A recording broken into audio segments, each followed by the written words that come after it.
Selamat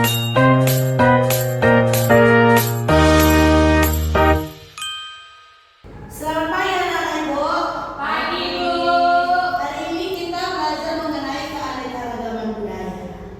Oke.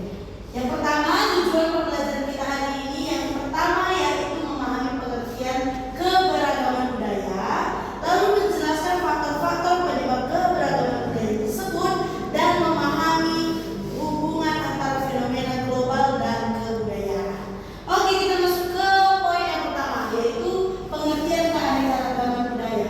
Keanekaragaman budaya adalah perbedaan adat, bahasa, tradisi, dan kesenian yang dimiliki oleh berbagai suku bangsa di Indonesia, namun tetap bersatu dalam semboyan Bhinneka Tunggal Ika. Ika. Selanjutnya ada faktor penyebab keberagaman budaya. Yang pertama ada faktor lingkungan geografis. Apa itu faktor lingkungan geografis? Yaitu masyarakat pegunungan berbeda dari masyarakat pesisir. Masyarakat pegunungan biasanya mata pencahariannya sebagai bertani. Kalau masyarakat pesisir biasanya pekerjaannya apa? Nelayan, Bu. Mantap.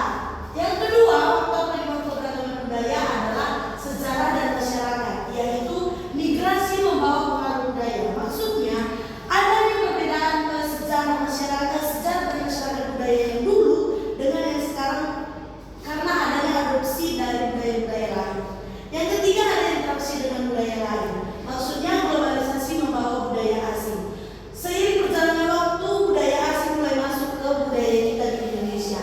Contohnya budaya mana saja? Yang pertama India, Arab, yang kedua Cina, dan yang ketiga yang paling banyak diadopsi yaitu budaya Eropa. Ya, lalu kita masuk ke unsur-unsur keberagaman budaya. Di sini terdapat 6 poin. Yang pertama, suku bangsa. Suku bangsa di Indonesia ada berapa, anak? Ada lebih dari 1.340. Iya. Contoh suku di Indonesia, suku apa aja? Jawa, suku Batak, suku Sunda, suku Minangkabau. Iya, Betawi, Minangkabau. Lalu poin yang kedua, bahasa. Di sini katanya ada kurang lebih dari 748 bahasa daerah di Indonesia.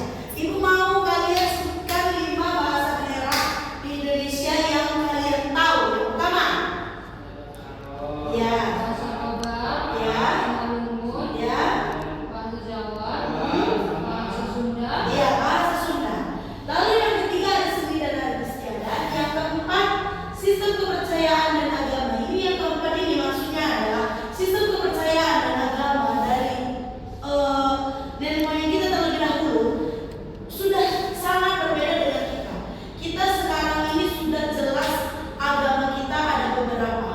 Namun sistem kepercayaan nenek moyang kita dahulu masih termasuk sistem kepercayaan ortodoks. Contohnya salah satu sistem kepercayaan nenek moyang kita dulu itu masih menyembah pohon, memberikan sesajen di batu-batu besar dan lain sebagainya. Lalu yang kelima ada ilmu pengetahuan dan teknologi, dan yang keenam ada mata pencarian. Kita lanjut ke contoh keberagaman budaya. Nah, ini ibu sudah menyiapkan.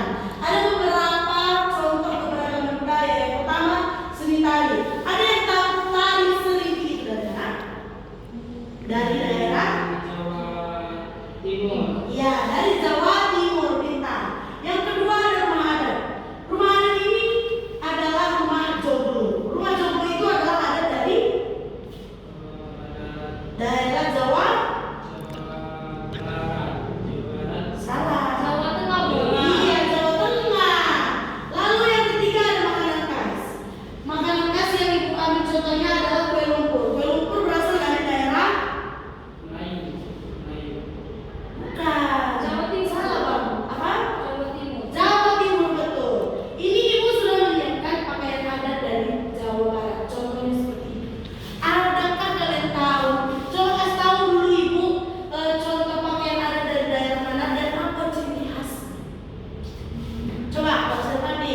Kalau karo dia pakai dulu, ada pakai selempang, dan ada pakai sarung dari ulos dan ulos karo. Kalau laki-laki itu ada pakai selempang dan pakai tubuh juga, tapi berbeda dengan tempat kita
pembelajaran kita hari ini.